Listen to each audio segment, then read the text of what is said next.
Seguimos charlando con Fernando Gil, gerente comercial y de Relaciones Institucionales de la Bolsa de Valores de Asunción. Fernando, en términos de lo que estuvimos conversando en el bloque anterior y cómo esto también se complementa con las proyecciones del mercado bursátil nacional, ya mencionaste que hay una proyección de crecimiento constante en lo que sería nuestro mercado de valores y esto evidentemente requiere de información y de capacitación también de las personas que van a estar integrándose a este circuito. Hablando de las proyecciones, Fernando, ¿cómo estiman que este crecimiento, este proceso de crecimiento de la Bolsa de Valores de Asunción podría continuar de cara al futuro, teniendo en cuenta este muy auspicioso año 2024 que estamos cerrando? Nosotros estamos viendo, Eduardo, que los volúmenes acumulados en lo que resulta el volumen de negociación en lo que va del 2024, hoy en día estamos cerrando en un 40% por encima de lo que teníamos en el año 2023. El año 2023 había sido hasta hace unas semanas, de hecho, nuestro récord de negociación. Un par de días atrás ya confirmamos que habíamos alcanzado el mismo volumen de negociación del año pasado, entonces ya podemos confirmar hoy en día que el 2024 es el nuevo año récord de negociación bursátil. Atendiendo esto, nosotros creemos, y esto figura como parte del argumento que estamos tomando, de que el mercado se está consolidando como una alternativa de financiamiento. Tenemos un constante crecimiento en lo que son participantes, es decir, cada vez más empresas emisoras se están inscribiendo. Tenemos incorporación de empresas,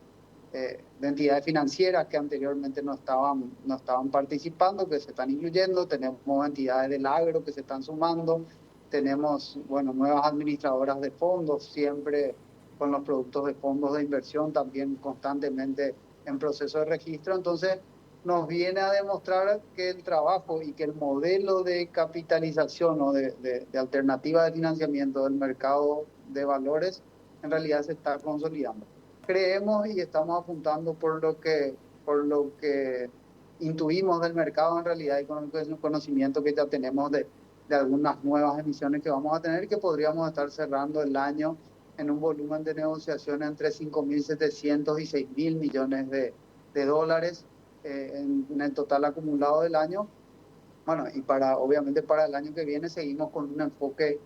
muy dedicado a continuar con lo que es el desarrollo de nuevas fortalezas y nuevas capacidades en lo que es inversión tecnológica, que como bien sabemos, dentro del mercado de capitales es básicamente un core, una situación muy estratégica, la inversión en plataforma tecnológica. Seguir desarrollando todavía mucho más los esquemas de capacitación para los actores, es decir, queremos seguir capacitando a tanto a inversionistas y también a empresas emisoras para que encuentren alternativas dentro de nuestro mercado. Y bueno, seguir otorgando también muchísima más información al público, es decir, seguir trabajando en la amplificación de datos del mercado que le permitan a los actores y sobre todo a los conocedores más técnicos dentro de nuestro segmento, generar muchísima mayor cantidad de análisis y de datos específicos para cada uno de los actores y los clientes que suele tener. Entonces, más o menos van a ir por esos puntos y desarrollados en esos puntos nuestros esfuerzos estratégicos durante el año 2025. Fernando, la economía paraguaya está atravesando un proceso de diversificación que se nota en términos estadísticos y inclusive calificadoras de riesgo y organismos internacionales también están hablando de lo que sería una mayor diversificación de la economía paraguaya, por un lado, y por otro la necesidad de seguir diversificando teniendo en cuenta lo que son sobre todo las dependencias de lo que sería el efecto climático. En términos de lo que sería la estructura de la Bolsa de Valores de Asunción, Fernando, ¿te parece que en cierto modo se replica esta diversificación de la economía en lo que sería la necesidad de financiamiento o las empresas que están participando del circuito bursátil? ¿Y cómo puede la bolsa de valores ayudar a todo lo que sería este proceso de diversificación también adoptando criterios de sostenibilidad, que es una cuestión sumamente importante también? Ahí, con respecto a lo primero que mencionaba Eduardo, es importante destacar también que nosotros como infraestructura de mercado, lo que venimos es a otorgar, como siempre decimos, la cancha donde se viene a operar. Entonces, si el mercado y los participantes están constantemente solicitando o viendo la necesidad de generar nuevos instrumentos para nosotros como bolsa de valores es clave acompañar estas necesidades. Por eso también conversábamos en ediciones y en charlas anteriores acerca de que vemos en realidad que la evolución y la diversificación del mercado desde el punto de vista de emisores, desde el punto de vista de calificadoras de riesgo internacionales, van a obligar obviamente a las empresas locales a, como nosotros le llamamos, sofisticar muchísimo más sus métodos y sus estrategias de captación de recursos. Eso obviamente va a implicar generar alternativas de emisión de acciones, que sabemos que hoy en día no es un instrumento demasiado negociado en el mercado. De hecho, 98%, 97% de lo que se opera en el mercado son instrumentos de renta fija, es decir, bonos. Pero bueno, creemos que los actores y la internacionalización de nuestro mercado va a requerir obviamente que desarrollemos proyectos más grandes y que las empresas empiezan a considerar la apertura de su capital como una estrategia de crecimiento exponencial en los próximos años. Eso por el lado en lo que refiere a la diversificación dentro de los emisores. Con respecto a lo que mencionabas de estrategias de sostenibilidad, muy importante destacar que nosotros desde diciembre del año pasado, y bueno, y en dos nuevas emisiones de instrumentos en este año, estamos habilitando lo que son eh, la colocación de bonos temáticos, que lo está haciendo, bueno, una entidad de gobierno, la AFD, que está realizando emisiones de bonos temáticos que tienen como objetivo, aparte de generar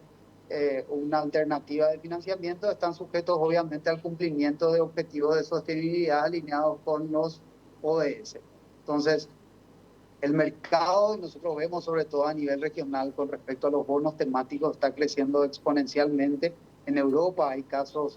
muchísimos casos de éxito y sabemos también que fondos de inversión europeos tienen bastante foco también en este tipo de instrumentos. Entonces, vemos también que dentro de nuestro mercado probablemente en los próximos años tengamos una mayor cantidad de emisión de bonos, ya sean sostenibles o temáticos, porque también vamos a tener probablemente la incorporación de opciones y de fondos de inversiones del extranjero que vengan y probablemente vengan en búsqueda de ese tipo de instrumentos también. Entonces, la diversificación tanto a nivel instrumentos como a nivel inversionista va a ser importante y yo creo que va a ir determinando lo que va a ser el crecimiento exponencial que nosotros podamos llegar a tener. Ese instrumento de los fondos, Fernando, hablando puntualmente de esto, estuvo también teniendo un crecimiento importante durante los últimos años, dando facilidades a muchos actores del mercado, teniendo en cuenta de que se tienen diversos tipos de fondos a la vista, en guaraníes, en dólares, fondos que tienen un poco más de rendimiento con un poco más de plazo, es decir, se tiene también una amplia variedad en cuanto a los fondos en nuestro mercado. No sé si hay todavía posibilidades de seguir dando opciones, de seguir creciendo, de seguir teniendo números positivos, como ven puntualmente la parte de los fondos. Es importante diferenciar un poco, Eduardo, lo que son los fondos mutuos, que son los fondos, como voy a decir, que se le denominan los fondos abiertos, que básicamente le permiten a los inversionistas a colocar o a comprar cuotas parte, como se llama, que básicamente es un porcentaje de un monto total de lo que representa el fondo, les permite entrar y salir en cualquier momento. Es decir, si yo aporto o compro una partecita de ese fondo, puedo generar intereses de manera diaria o de manera periódica y en caso de tener necesidad de rescatar los fondos, es decir, retirar nuevamente, obviamente sujeto a ciertos plazos de liquidación y ciertos plazos establecidos en los reglamentos de cada uno de los fondos mutuos, yo puedo retirar siempre en aporte. La otra alternativa son los fondos cerrados, que son los fondos de inversión, que en realidad lo que le permiten al inversionista es comprar siempre una cuota aparte, es decir, un pedacito de ese fondo total de inversión, y si bien no lo puedo rescatar directamente desde el fondo, es decir, yo no puedo volver a retirar mi plata de esas inversiones que se realizaron, lo que sí puedo hacer justamente mediante el mercado de capitales es vender mi participación en ese fondo de inversión como en un mercado secundario.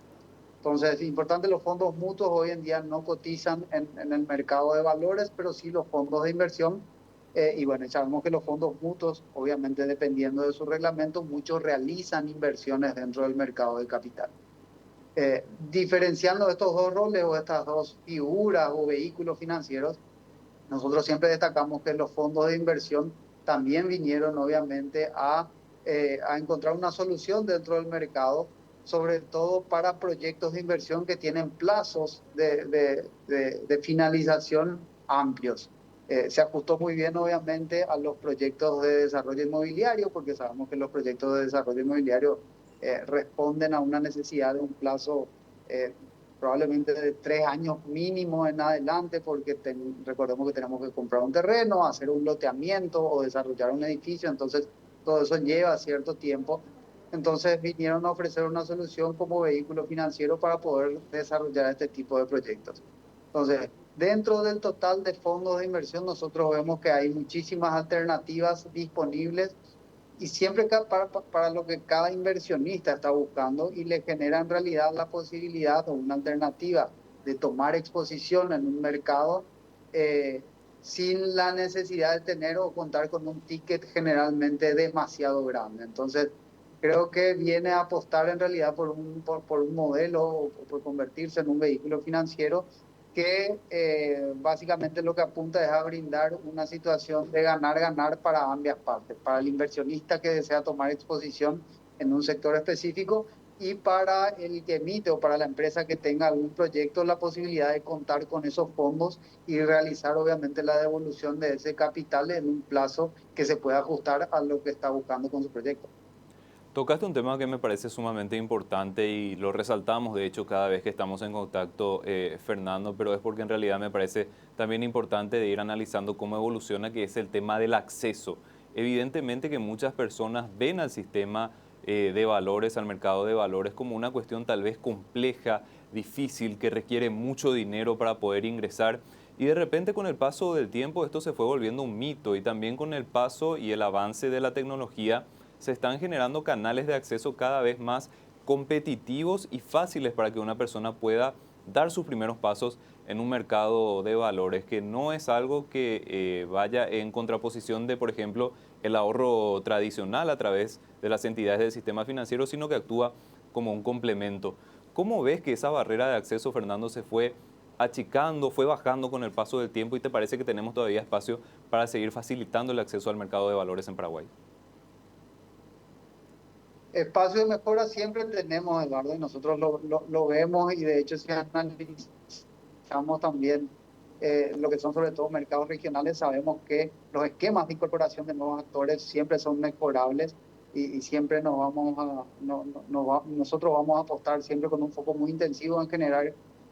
que el onboarding, como se suele decir, o la incorporación de nuevos actores a nuestro mercado sea de la manera más ágil, más fácil y más transparente posible. A lo largo de los últimos años y sobre todo con la incorporación y la especialización también de las figuras de las casas de bolsa, de los bancos con las que operan estas, obviamente la digitalización de los procesos pone y otorga hoy en día una facilidad adicional a todas estas casas de bolsa en lo que es la incorporación de nuevos inversionistas sobre todo. Ahí las casas de bolsa están haciendo, hay que decir, un trabajo muy importante en lo que es la democratización del acceso, abriendo cuentas de manera acotada, de manera fácil, por decirlo en realidad, a todos sus clientes, trabajando obviamente de manera mancomunada con las entidades financieras con las que operan o con las entidades financieras de las cuales son parte en algunas ocasiones. Entonces, eso hace que las personas, en lugar de encontrar un proceso engorroso o un proceso que le lleva demasiado tiempo o es demasiado técnico, se puedan apoyar justamente en las casas de bolsa para que, haciendo uso de los conocimientos que a veces ya tienen de todas estas personas, de las cuentas con las que ya operan en el sistema financiero, de los, de los, del conocimiento del KYC o del Know Your Customer, digamos, del conocimiento del cliente que tiene la entidad financiera,